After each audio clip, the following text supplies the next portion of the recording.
Пред илјадници години луѓето живееле во свет полн со тајни. Се плашеле од громот, дождот и огнот. Секој звук бил мистерија. Природата им изгледала свето и магично.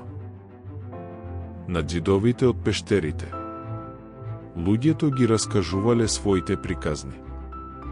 Цртале бизони, елени, коњи, со бои од земја и глина. Сликите им носеле надеж и сила.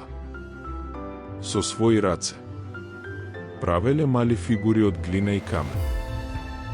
Венера од Вилендорф, символ на мајка, а Адам од Говрлево, знак на духовност. Громот и дождот биле гласот на боговите. Сонцето, извор на живот. Земјата, мајка што раѓа.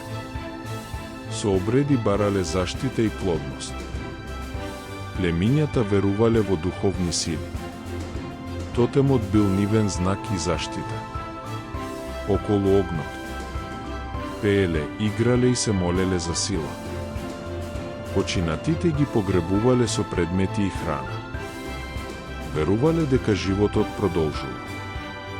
Така настанале првите гробишта, некрополи. Од цртеж во пештера до збор на хартија. Од страв до вера. Човекот од секогаш барал смисла и светлина во непознатото. Така почнува нашата приказна.